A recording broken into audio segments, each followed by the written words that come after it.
Hi all, मेरा नाम है अंकित और आप देख रहे हैं मूवी में क्या है। चलिए आज हम बात करते हैं प्रभास की, एक पैन इंडियन सुपरस्टार जिससे हर कोई प्यार करता है, हर कोई उनकी फिल्मों का वेट करता है।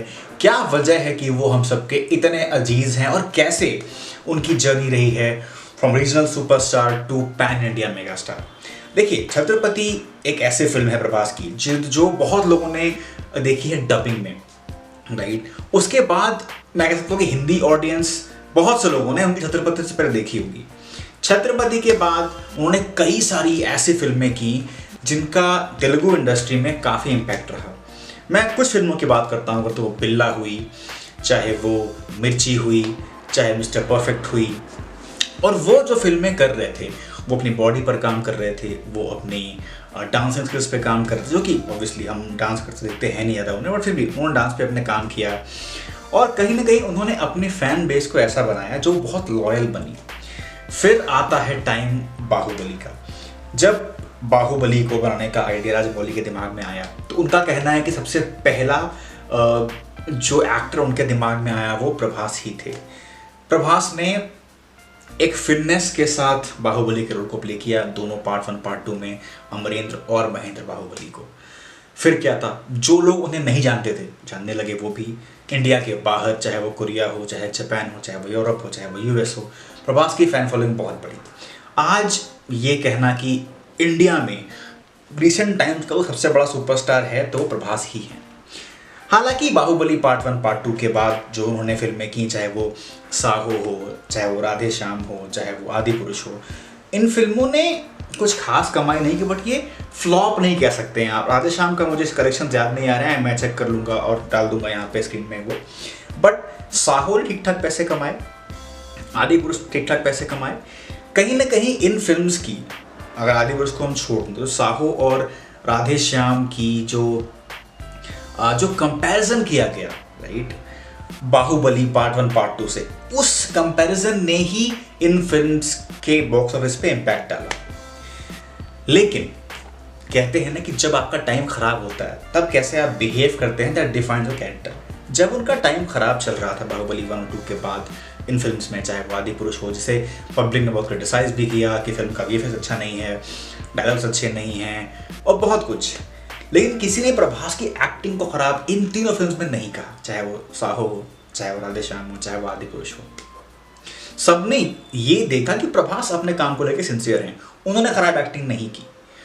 ऑब्वियसली अब फिल्म की वीएफएक्स पे कौन बैकग्राउंड में काम कर रहा है, he can not control, he can only choose script choose करने में गलती आप कह सकते हैं उनसे हुई जब उन्होंने साहो आदि पुरुष चूज की, बट उसी बंदे ने फिर सलार चूज की।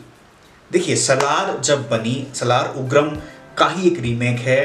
प्रभास ने वो कहानी देखी थी, उन्हें पता था कहानी में क्या है, और प्रशांत नील ने केजीएफ डिलीवर की थी।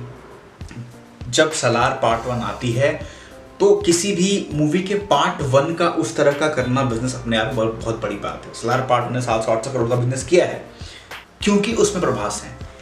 देखिए, केजीएफ में रॉकी भाई बहुत डायलॉग्स बोलते हैं, ठीक है, प्रभास सलार में सिर्फ उनका प्रेजेंस ही फिल्म को टॉप नॉच ले जाता है। जिस तरह उन्हें फिल्माया गया है, उन्हें दिखाया गया है, जो वो थोड़ी बहुत डायलॉग्स बोलते हैं बट जिस इंटेंसिटी के साथ वो उस बात को बोलते हैं, वो तालियां और सीटियां बटोरती हैं सिनेमाघरों में। फिर उनकी आती है कल्कि में अगर आप देखें तो पार्ट 1 में अमिताभ बच्चन को बहुत स्क्रीन स्पेस दिया गया है।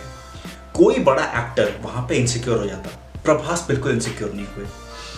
उन्होंने फिल्म में कॉमेडी की, एक्शन भी किया, बट उनको ये पता था कि इस फिल्म में अमिताभ बच्चन का भी सब्सटैंशियल स्क्रीन स्पेस है, फिर भी वो पीछे नहीं हटे।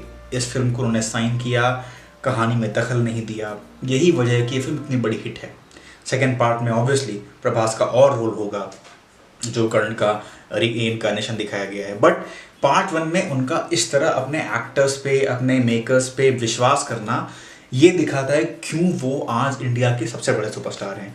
अब इन सब चिन्हों पे चलते हुए अगर आप देखेंगे तो अल्लू अर्जुन ने भी ट्राई किया पैन इंडिया, पुष्पा हिट रही, बट सिर्फ पुष्पा ही है जो उन्हें पैन इंडिया स्टारडम दिला पाई।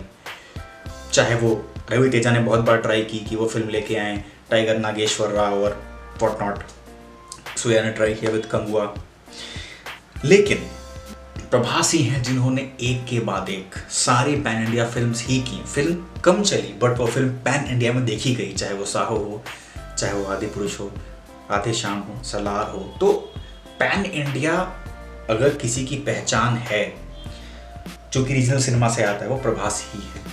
और प्रभास का यही रिस्क टेकिंग जो एटीट्यूड है वही उन्हें सपोर्ट करता है आगे बढ़ने में। अब जो वो जो फिल्म करने वाले हैं मारुति की द राजा साहब, वो एक कॉमेडी फिल्म है, हॉरर कॉमेडी फिल्म है। उन्हें पता है कि हॉरर कॉमेडी फिल्म की उतनी डिमांड नहीं है, उस तरह का बिजनेस नहीं करती, फिर भी वो उन्होंने रिस्क लिया। ये जो उनका एटीट्यूड है कि नहीं मैं करूँगा अपने हिसाब से काम, मैं अपना फुल ऑन दूंगा, यही उन्हें अलग करता है बाकी एक्टर्स से, चाहे वो साउथ के हों चाहे वो हिंदी सिनेमा के हों। तो मेरे हिसाब से प्रभास से बड़ा पैन इंडिया मेगास्टार अभी कोई नहीं है और हम सब इंतज़ार कर रहे हैं सलार पार्ट 2 की, द राजा साहब की और जो फिल्में वो करने वाले हैं उनकी।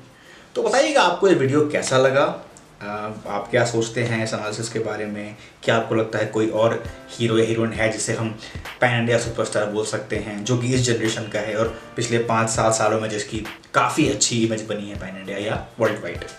Till we speak again, take care, thank you, नमस्कार।